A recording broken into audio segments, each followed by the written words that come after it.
नमस्कार मित्रांनो. सुहासमानी मराठी यूट्यूब चॅनलमध्ये आपलं मनपूर्वक स्वागत. आज आपण या व्हिडिओच्या माध्यमातून महाट्रान्सकोमध्ये विद्युत सहाय्यक पदासाठी अर्ज केलेल्या उमेदवारांसाठी अत्यंत महत्त्वाचे आणि आनंदात्मक आहे. नाशिक झोनची कागदपत्र पडताळणीची तारीख आणि ठिकाण जाहीर झालेले आहे.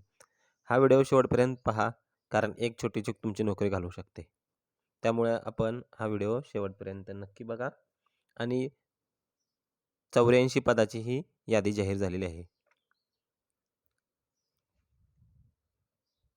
त्यामुळे हा व्हिडिओ आपण सर्व मित्रांपर्यंत शेअर करायलाही विसरू नका. आपण व्हिडिओतील आणि या जाहिरातीमधील थोडीशी माहिती घेऊया.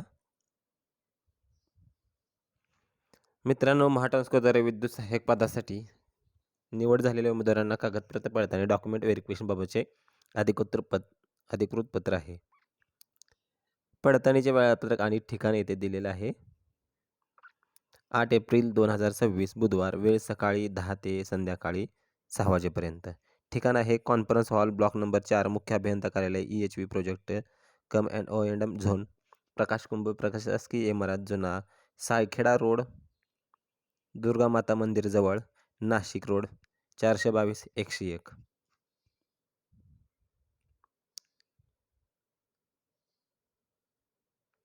मित्रांनो, आपण सोबत येताना ओरिजिनल डॉक्युमेंट घेऊन यायचे आहेत.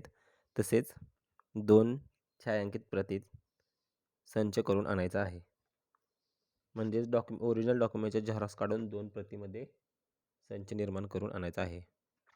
आपल्याला डॉक्युमेंट काय लागतील हे खाली दिलेलं आहे. ॲप्लिकेशन फॉर्म लागेल, अर्जच, डोमिसाईल प्रमाणपत्र महाराष्ट्राचं, 10वी SSC बोर्ड प्रमाणपत्र, ITI NCTVT प्रमाणपत्र, इलेक्ट्रिशियन ट्रेड, शाळा सोडल्याचा दाखला, जातीचं प्रमाणपत्र आणि वैधता प्रमाणपत्र लागू असल्यास, नॉन क्रिमिनल SC ST वगळता इतरांसाठी EWS दिव्यांग माजी सैनिक खेळाडू प्रमाणपत्र आरक्षणाचा लाभ घेत असल्यास, मराठी भाषेचे ज्ञान असल्याचे प्रमाणपत्र.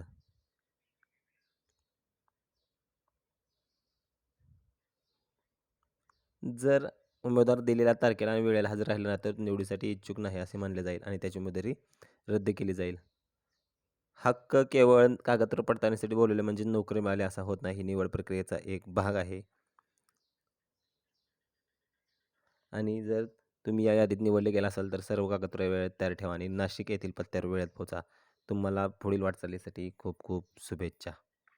तसेच आपलं नाव या लिस्टमध्ये आहे का हे देखील मला कमेंट बॉक्समध्ये नक्की कळवा. मित्रांनो, महत्त्वाचं म्हणजे डॉक्युमेंट व्हेरिफिकेशनच्या वेळेच्या अगोदर अर्धा 1 तास अवश्य तेथे पोचा तुम्ही, जेणेकरून कागदपत्र पडताळणी वेळेस तुम्हाला काही अडचण येणार नाही. आणि आपल्याला याबाबत काही अडचण असल्यास मला तुम्ही कमेंट बॉक्समध्ये नक्की कळवू शकता. मी त्यावरही मार्गदर्शन करेल.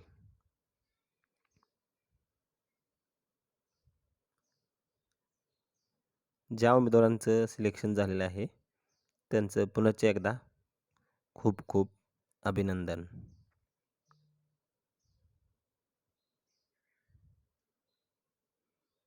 कारण आपल्या सर्व मित्रांचं सरकारी नोकरीचा हा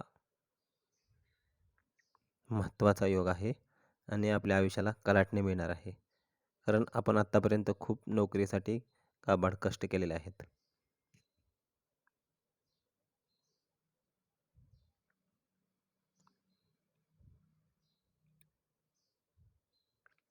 त्यामुळे आपण डॉक्युमेंट व्हेरिफिकेशनसाठी लवकरात लवकर पोहोचत आहे आणि ज्या उमेदवारांचे यामध्ये नाव आहेत त्या उमेदवारापर्यंत हा व्हिडिओ आपण नक्की पोचवायचा आहे.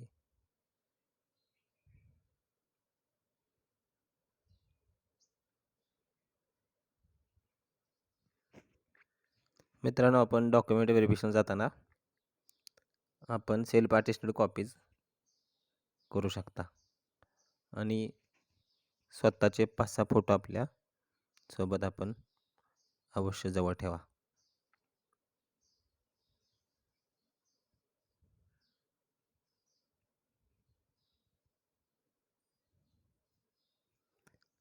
डॉक्युमेंट व्हेरिफिकेशन सुरू होण्याच्या वेळेच्या अगोदर जास्तीत जास्त अगोदर पोचण्याचा आपण प्रयत्न करायचा आहे, जेणेकरून आपल्याला ट्रॅफिकमुळे काही अडचण येणार नाही. सर्व उमेदवारांना माझ्याकडून खूप खूप शुभेच्छा. कागदपत्राबाबत काही शंका असल्यास कमेंट बॉक्समध्ये नक्की विचारा. मी उत्तर देण्याचा प्रयत्न करेन. आणि अशाच नवनवीन माहितीसाठी सुहास माने मराठी या यूट्यूब चॅनललाही सबस्क्राईब करायला विसरू नका आणि हा व्हिडिओ देखील शेअर करायला विसरू नका. धन्यवाद. तब्बल 84 मुलांचीही वेटिंग लिस्ट लागलेली आहे.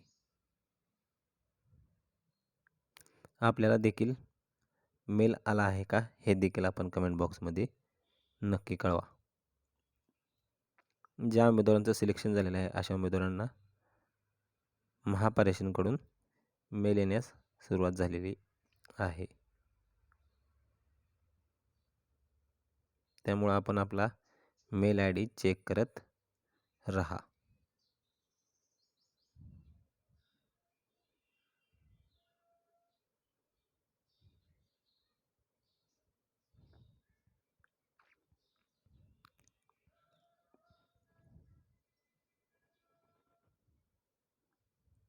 आपल्याला देखील हा व्हिडिओ कसा वाटला कमेंट बॉक्समध्ये नक्की कळवा.